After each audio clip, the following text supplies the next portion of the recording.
So last week, we were in the beginning of Luke chapter 20, and what we see in Luke 20 was Jesus's authority being challenged, which is literally nothing new, right? Jesus' authority has been challenged all throughout the book of Luke, but what's different about that is that they point blank ask him now. They ask Jesus, who even gives you this authority, and why do you think that you have authority? And so they point blank ask him. And Jesus answers the chief priests and the scribes by asking his own question back to them, which of course they're afraid to even answer. And Jesus tells them a parable, and he tells them that they, in fact, are the wicked vine dressers. That they're the wicked vine dressers in that parable. And so at the root of all of this is the question that Jim posed to us last week from the text is that do you have a desire to submit to Jesus and his authority? Like deep down inside, like your heart of hearts, like is your desire to submit to Jesus and his authority and his word? And this question is not asking, listen, if you struggle to submit. That's not what this question is asking. Not if you struggle to submit, because after all, you and I are sinful, and at every moment, our affections are being pulled in 1,000 different directions. But the question is, do you desire to submit your life to Jesus? Is that your heart's truest desire? Because listen, if there is no desire in your heart to submit to Jesus, no desire to submit to his word, you do not know him. You don't know him. And being here, honestly, is just like a waste of time for you. Because you could be doing better things with your time. Eat and drink and be merry because tomorrow you die, right? If there is no heart's desire to submit to Jesus, you don't know him. But if you are sitting here this morning and your desire is to submit your life to Jesus, then we must ask this question. What does a faithful follower of Jesus look like? Like, what does it mean to be faithful? And what does it mean to follow him? And what does that look like? Like, what does a life marked by the glorious gospel of Jesus Christ look like? And what we're going to see this morning is Dr. Luke, what he's showing us in this passage. He's going to show us what a faithful follower of Jesus looks like. So let's go ahead and get to work this morning. So Luke 20, 19 through 20, I'm going to read this real quick, but it says this, the scribes and the chief priests sought to lay hands on Jesus at that very hour, for they perceived that he had told this parable against them, but they feared the people. So they watched him, and they sent spies who pretended to be sincere, that they might catch him in something that he said, so as to deliver him up to the authority and jurisdiction of the governor. And so what we have here is we have the priests and the scribes furious because the vine parable was about them. Like they represented the wicked vine growers. And the crazy thing is that all throughout the book of Luke, the parables have always been about them, but they're just now catching up. Like they're just figuring out like, oh, now I'm mad because I'm realizing that he's talking to me. Like he's after me. And so it's comical that they're just now catching up to this, but they know that there is nothing that they can do about it. So the only thing they can do is to try to pull a fast one on Jesus. And the greatest plan in the world is just to send in a spy.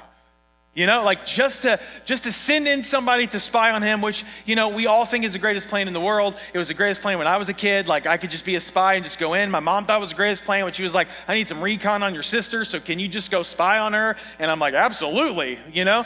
And so this is the best plan that they have. So they sent in spies who pretended to be sincere. Did you catch that? They sent in spies to pretend to be sincere. So now what we have is they have now switched up their tactic. So their tactic was this aggressive asking questions, trying to trap him in any way. But now they're going, hey, let's bring in some flattery to Jesus. Like let's try to catch him off guard. And so they send in these spies. with flattery. And if you have kids, or you've ever been a teenager, you know this tactic well, right? So my kids come up to me and they're like, Daddy, you are the best dad in the world. I'm like, what do you want? Like every time, I mean, it's just like, oh, I love you so much. I'm like, thank you. I know I'm a really good dad, but like, what do you want?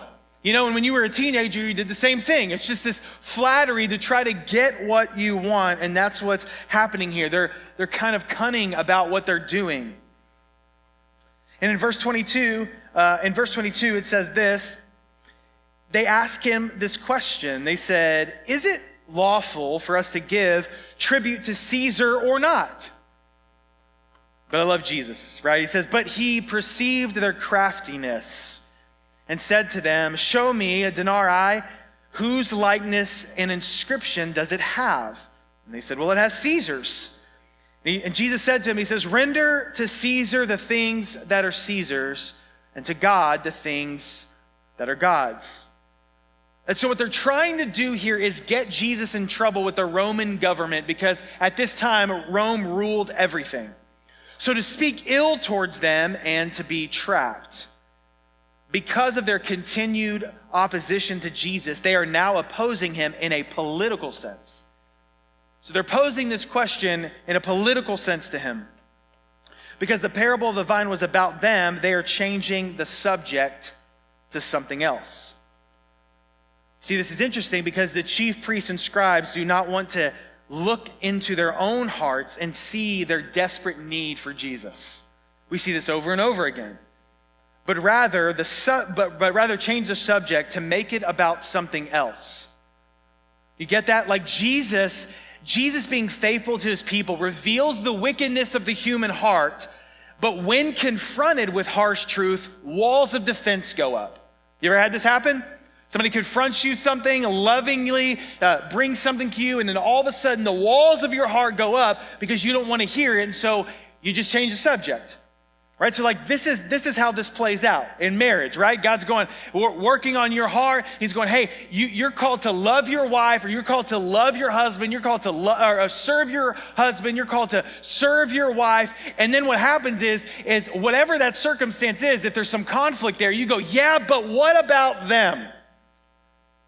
Right? So it's like we play this yeah, but game. So God's going, hey, I'm telling you something about your heart. Okay, walls go up because I don't like the way that feels. And then we go, yeah, but God, what about them? And God's going, no. In my love and kindness for you, I'm revealing this to you. Like this is something to deal with your own heart. Not the yeah, but, or the what about them. God's going, no, let me redirect you back to your heart. And so in verses 23 through 26, he says this again, or he says, but he perceived their craftiness and said to them, show me a denarii, because they're going, hey, do we need to pay our taxes? And they said, Caesar's face is on it. And he says, then give to Caesar what is Caesar's, but give to God what is only to God's. And so you've got to love a really good tax question here, right? My accountants in here, shout out, right? You love tax questions. And so they're asking Jesus a tax question, but this is strictly not just a tax question per se, but a question also about injustice that was taking place. See, Rome rules everything. Rome is ruling the world right now, and 70 to 80% of someone's income was given to taxes. That's how this was playing out. You remember our boy Zacchaeus? He was a tax collector. And so everybody hated Zacchaeus because Zacchaeus would go to his own people. He would overtax them in order to give to the government, but then also to pocket some coin for himself too, right? So this is what's going on. And so there's like this injustice that's taking place. But then Jesus takes it a step further. He not only addresses the tax question, but also connects it back to worship. You see that? And we talked about this a couple of weeks ago in Luke 19, where Jesus is about worship. So here's the deal. It's what your heart treasures. Listen to me. What your heart treasures is what you worship. That will reveal to you what your worship, like what your mind focuses on, what you dwell on, your actions, all of that. What your heart treasures, grabs a hold of, and holds on to, that is what you worship. So Jesus, right here, he says, give to Caesar what is his. So he's saying, obey authority and pay your taxes. Obey your authority and pay your taxes. But then here's what he does in a step further. He says, render to God the things that are God's. This is the most important one. Give to God what belongs to him: faith, love, praise, glory, and obedience. This command is not a second one parallel to the first one. But God and Caesar were not equals. So Jesus is making that clear. He's going, hey, and listen, like God and Caesar are not equals. This command stands above the other, even as the command to love God stands before and is the ground for loving your neighbor. So again, what your heart treasures is what you worship. Jesus is king. There are no co-kings. Like Jesus is not on the same level of any, like Jesus is king. He rules and reigns. Jesus isn't consulting anyone. He has no rival and he has no equal. And that's what he's getting at right here. Jesus is saying faithfulness looks like obeying the law, paying your taxes, and worshiping God. Obeying the law, paying the taxes, and worshiping God.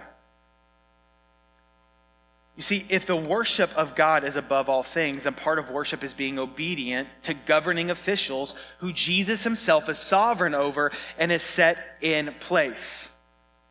You understand that? Like if Jesus is sovereign and he's ruling and reigning over all things, then what's happening right now in our whole political climate, how everything seems absolutely crazy, like Jesus isn't like looking around like confused on what's going on. Like he's ruling and reigning. The problem is for us is there are political hills that you and I are dying on that we shouldn't even be dying on. Because what Jesus is saying, he's going, hey, pay your taxes, render to Caesar what's to Caesar's, but worship God. Like worship me. And we tend to get these things backwards or trying to put them on the same playing field. We're not meant to understand everything, but we worship the one who does and rules and reigns over it all. So we can go, man, I'm going to pay my taxes, and I don't know what's going on, but it seems chaotic, but I know God is in control, so I'm going to pay my taxes, and my allegiance is going to be to him. And that's what he's getting at. He's going, hey, Caesar and Jesus, or Caesar and God are not on the same level here. In Romans 13, Paul tells us, the Bible is very clear about what we are to do to submit to governing officials. Now, the difference here is, if we're being told to sin against God and his word, that's another story. But the Bible is clear that we are to trust him, to worship him, and to obey him.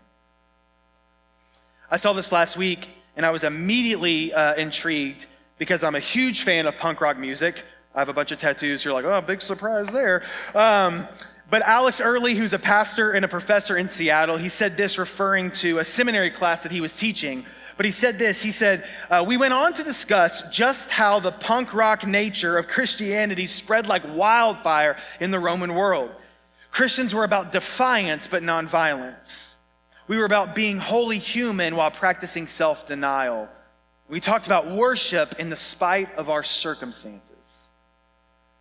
You see, being marked by the gospel means that we are faithful to Jesus, which looks like defiance to the rest of the world. A people marked by humility and love and devotion.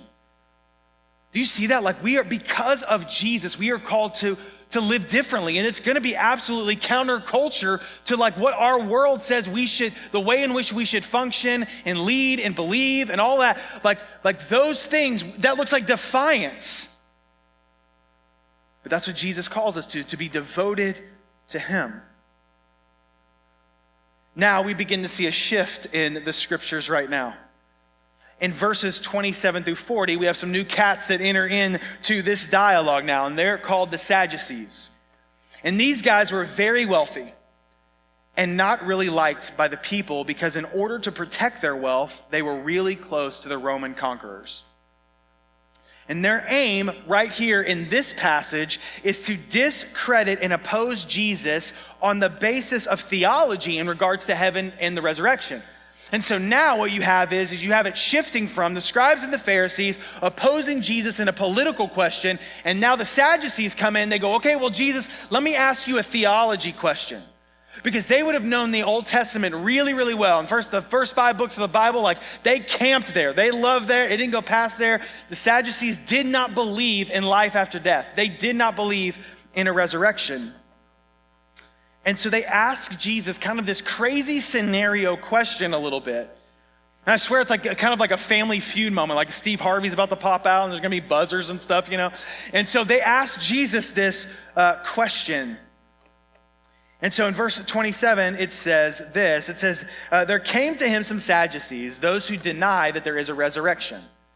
And they asked him a question saying, Teacher, Moses wrote for us, right? They knew the first 5 books. Teacher, Moses wrote for us that if a man's brother dies, having a wife but no children, the man must take the widow and raise up offspring for his brother. Now there were 7 brothers, and the first took a wife, and he died without children. And the second and the third took her, and likewise all 7 left children and died. And afterward the woman also died. In the resurrection, therefore, whose wife will the woman be? For the 7 had her as a wife. So the Sadducees, what's happening in this right here, the Sadducees are appealing to a very obscure point in the Old Testament, in the Old Testament law. And as far as we can tell, the actual practice of this law had been dormant for centuries. The law required that if a man married a woman and then died childless, lest his line should be cut off, his unmarried brother was required by law to marry the widowed woman to ensure that his brother would have descendants. And so what they're saying is they're going, hey, all of them die, and now they're in this afterlife, so whose wife is she? Right? So they're going, how awkward of a scene is that? You know what I mean? Like everybody's in there and they're going like, well, whose wife is she? And they're looking at each other, and then they're all brothers, you know, and it's like, well, whose wife is she, John? You know, like, I mean, they're going back and forth with each other. And so they're trying to do this to trip Jesus up. And the trap the Sadducees were seeking to lay for Jesus was to do with one's earthly family. But Jesus points out that when we get to heaven, the family that we will be a member of will be the family of God. That we will be children of God, even as we are now, by virtue of our regeneration. And so what happens here is Jesus' answer confounds those who are trying to trick him, but he doesn't stop there. Jesus never stops, right? He never stops there. Or he doesn't stop there. He faces head on the belief that provoked the question in the first place. Namely, that the Sadducees were convinced that there was no life after death. So he turns their attention back to Moses. In the later verses after that, Jesus will turn their attention back to Moses. But in the account of the bush, even Moses showed that the dead will rise. For he calls the Lord the God of Abraham and the God of Isaac and the God of Jacob. He is not the God of the dead, but he is the God of the living, for to him all are alive. So Jesus shows them, he's going, hey man, let's go back to the law of Moses. If you want to talk about Moses, let's go back to the law of Moses, and I'm going to show you that God is the God of the living, not the God of the dead. And so verses 41 through, verses 39 through 40, I love this. He says, it says this. Where am I at? Here we go. 39 through 40. It says, and some of the scribes answered, Teacher, you have spoken well, for they no longer dared to ask him a question. And I think sometimes we can look at that and be like, oh, well, like they didn't stump Jesus, and so they're not going to ask him a question. But in this sense right here, they're just kind of done. They're just kind of washing their hands, and they're just backing away, and they're just kind of done. And so I want us to hang on to that verse just for a second, because we're going to come back. But now Jesus is about to flip the script and ask them a question. But not just any question, the most important, complex question. It is almost as if he's beating them to the punch before they can even ask it. And here's the question. But he said to them, how can they say that the Christ is David's son? For David himself says in the book of Psalms, the Lord said to my Lord, sit at my right hand until I make your enemies your footstool. David thus calls him Lord. So Jesus asks him, he's like, well, how can that be? See, Jesus knew the Jewish expectation that the coming Messiah would be someone from the lineage of David. This question may not seem really all that difficult to us, but for them, it was super difficult and it was baffling. They operated under the belief that the Father is always greater than the Son, and that the grandfather was always greater than the grandson. So they couldn't fathom that the Messiah, coming from the lineage of David, could be David's Lord. So basically, here's how this breaks down. In Psalm 110 is what Jesus is quoting. In Psalm 110, the same meaning of Lord is not the same for both. So the first Lord, that's in all caps, is in Hebrew means Yahweh, which means God. The second Lord, not in all caps, is in this psalm in the Hebrew means Adonai, which means sovereign one. So David is saying that the one who is the Messiah is who is his Lord. So he's going, Adonai, sovereign God, he is my Lord. Jesus is saying, this is truly the only question that matters. So he's going, hey, we've talked about this political question that you had. We've now talked about this theological question that you had. But Jesus is going, man, let me ask you a question, because this question hinges on everything. He's going, this is the most important question that matters, that you have to deal with, of what is being confronted in your own heart. He's going, that the scriptures that you know so well, all of them speak of me. You think your religious rituals and theology makes you faithful, but it is proven to be what has blinded you and hardened your heart towards God and the truth about who I am. Like Jesus going, everything, like the scriptures scream of Jesus. From Genesis to Revelation. And Jesus is going, you can't see it and you can't hear it because you've been blinded. I was a youth pastor for a lot of years, about like 10 years or so. So I got to hang out with junior high kids and stuff, and that was a fun experience. And but there was a time where there was a local junior high, and there was a kid. His name was Hassan, and unfortunately, he had taken his life. And he was 14 years old. And so a bunch of our students knew him, and this whole school was grieving. It was shocking. And so a few of my students and parents came and said, hey, can we do like a memorial service for him here, just to invite the kids in so they can grieve, of him and all that. And so I said, yeah, absolutely. Like, let's figure this out. It gives an opportunity to preach the gospel to these kids. Because they were doing it at our church. And so they came in, and man, it was packed. I mean, just wall to wall with kids and their parents, and just mourning, and just those eyes staring at me, looking for some sort of hope. And so I just began to preach the gospel.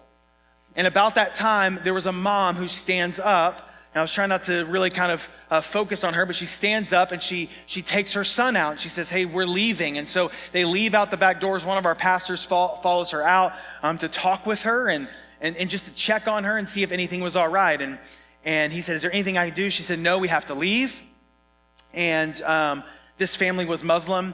And she said, no, we have to leave. And he goes, okay, but can I pray for you? Do you need to talk? And she says, no, we don't believe that. We don't believe that. So we're not going to sit in there and listen to that, because that is not something that we believe. And so she just begins to keep going. And then her son is following her. And before she gets to the door, her son looks and calls to his mother and says, Mom, but what if they're right? He says, what if they're right? You see, it doesn't matter. But your religious belief or your theology or whatever, if you're not careful, will blind you from what Jesus is doing, right? I mean, his mom was just blinded by the truth that was still sitting there, but Jesus in his kindness was doing an unbelievable work in this little boy's heart to draw him to himself. And I don't know what happened to him after that or whatever, if he's a believer in Jesus, but I know that Jesus was doing an incredible work in his heart, and I pray that he saved him. Maybe saved his whole family. And so what Jesus is saying here is going, all the scriptures speak about me, but you can't see it. You can't see it. Church, listen to me. Don't walk away. Don't with the Sadducees, don't wash your hands and just back away. Because that's what they were doing. They're like, man, we don't hear what we want to hear. This seems outlandish. I'm going to wash my hands and I'm just going to walk away. The point here is that worship, heaven, the resurrection, all of it means nothing without Jesus. Like there's no point. Like Jesus, there's no sense to be made from any of their questions outside of him.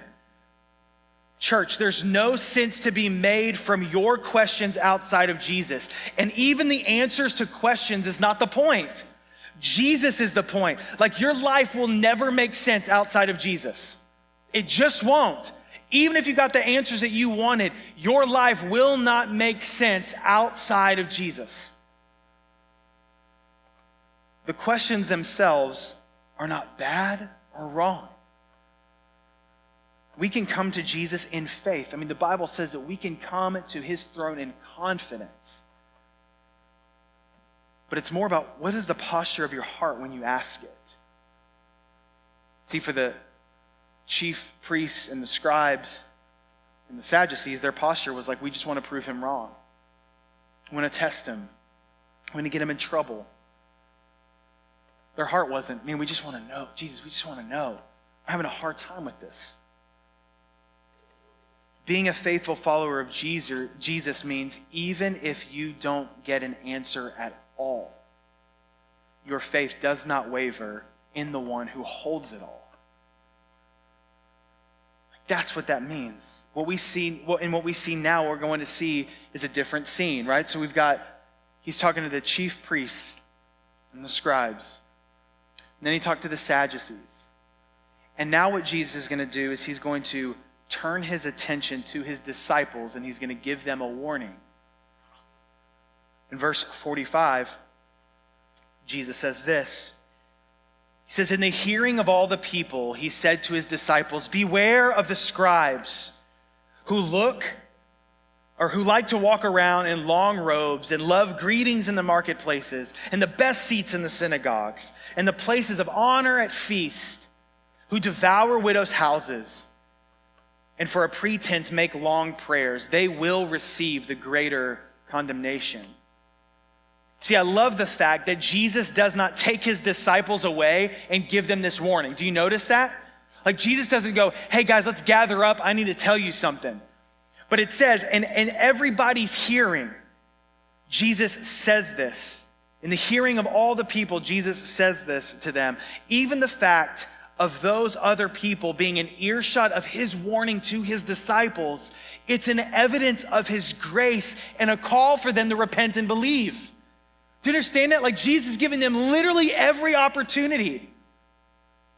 So the parable of the vine, being the wicked vine dressers, like that was about them. And now Jesus makes it very point blank. He looks at his disciples and he goes, beware of the chief priests and the scribes and the Pharisees. He makes it abundantly clear.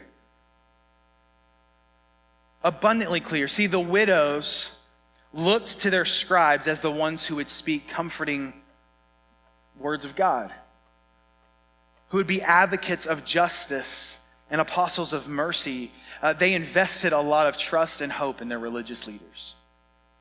However, not only did these scribes fail to help the widows as God ordained, but they in fact became some of their main exploiters. Be careful who you give spiritual authority to speak in your life. Just because someone heralds the name of Jesus does not mean they know him and they're for your good. Like, do you understand that? Like, just because somebody said, and Jesus has already addressed that in Luke 13, 26 through 27. He's going, hey, just because somebody says my name doesn't mean that they know me, and it doesn't mean that I know them. Matthew 7:21 says, many on that day will say, Lord, didn't I do this in your name? Didn't I do this? And didn't I do this? And Jesus' words are, depart from me, for I never knew you. They love long robes, and they love the greetings that they feel in the city, and how people see them and perceive them. They love the best seats in the synagogues. You know why they love the best seats in the synagogues? Because a life marked by self-righteousness leads to power.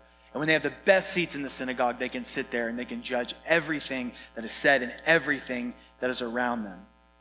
But a life that's changed by the gospel is marked by humility. He says they devour widows, but yet pray for them in order to hide the exploitation of them. That's what Jesus is saying. He's going, hey, they're going to pray for the widows and they're going to devour them. They're going to pray for them. They're going to act like they serve them. But in the end, they're going to take advantage of them because they know that they can. Jesus in Luke 6:26, he says, woe to you when all people speak well of you. For so their fathers did to the false prophets. Jesus is saying, listen, he's saying, you know what it looks like to be faithful? He's telling his disciples. He's telling us, he's going, you know what it looks like to be faithful? You know what faithfulness looks like? He goes, it's not them. It's not them. Because faithfulness to Jesus doesn't devour widows. Faithfulness to Jesus is not a self-righteous lived life. Faithfulness to Jesus looks meek and humble and love and care. And Jesus is saying to them, he's going, pay attention. Pay attention to your soul. Pay attention to the widows and the orphans. James 1:27 says, religion that is pure and undefiled before God the Father is this, to visit orphans and the widows in their affliction and to keep oneself unstained from the world. He's saying, press into me. Press deeply into me. Look at the evidences of God's faithfulness in your life. Now I love this. We're coming to the end here, but I love this. Jesus is about to pull all of this together. He's about to show them what faithfulness looks like in action. And so we come to chapter 21, which I think these 4 verses should have actually stayed in chapter 20, but who am I, right? So I think it all fits together, and I think what Jesus is doing here is absolutely beautiful. So in the midst of Jesus talking to his disciples, says this, Jesus looked up and he saw the rich putting their gifts into the offering box. And he saw a poor widow put in 2 small copper coins, and he said, truly I tell you, this poor widow has put in more than all of them, for they contributed out of their abundance, but she out of her poverty put in all that she had to live on. After giving his disciples this warning, Jesus sees a widow. A widow who the chief priests and the scribes more than likely exploited on more than one occasion already. And Jesus looks up and he sees the poor widow and he says to all who is around him in earshot, he's saying, you want to know what faithfulness looks like? You want to know what faithfulness looks like? It's her. It's that widow. It's her. The poor widow who is acting in faithful obedience to God and giving all that she has because she knows that God is all that she has. Church, do you realize that God is all you have? Like he's it. Like he is all that we have. Like when we close our eyes in death, whatever we've accumulated or whatever, like it's not going with us. Like you've never seen a U-Haul following a hearse. I just moved out of a house. The stuff that we have blows my ever-loving mind, you know? I'm just like, burn the house down, throw it all away. But he's going, that woman is who, that's what faithfulness looks like. Her right there. The faithful follower in this entire passage that we've looked at this morning is this poor widow, not the religious elite, but this woman. Listen, if you've not truly experienced the grace and mercy of God in your life, it'll be impossible for you to be faithful and then display it. The widow has truly experienced the grace and the mercy of God and is walking in faithful submission and obedience to him. She's not giving out of her abundance, but she knows that everything that she has come from him. All of it is his. But then you've got these religious dudes over here who like to talk about how faithful they are, but turn around and devour a woman like her. A pastor said this. He said, the evidence of God's mercy in your life is not determined by how much theology you know or how many books you read, but by your active goodness to people in misery and in need. Like, man, study theology, like read books. But what he's saying here, what Jesus is saying is going, man, this is not the end all be all. Like everything you read and everything you study is pointing to me. It should not puff you up. It should actually humble you. Like it should humble you under the mighty hand of God and who he is and cause us to live and look differently. Have you truly experienced the grace and the mercy of God? Do you give God what is left over? If you have it left over, is that what you give to God? Your time, your money, your gifts? Are you just kind of playing this religious church game? I show up on Sundays because I feel like that's what it means to be faithful. Listen, don't walk away. Like the Sadducees, don't wash your hands and walk away, but press in. Submission and obedience will always lead to our joy. Now it's hard. Like none of this is easy. But Jesus is so kind in the midst of this. This is the life that he calls us to. The punk rock lifestyle, if you will.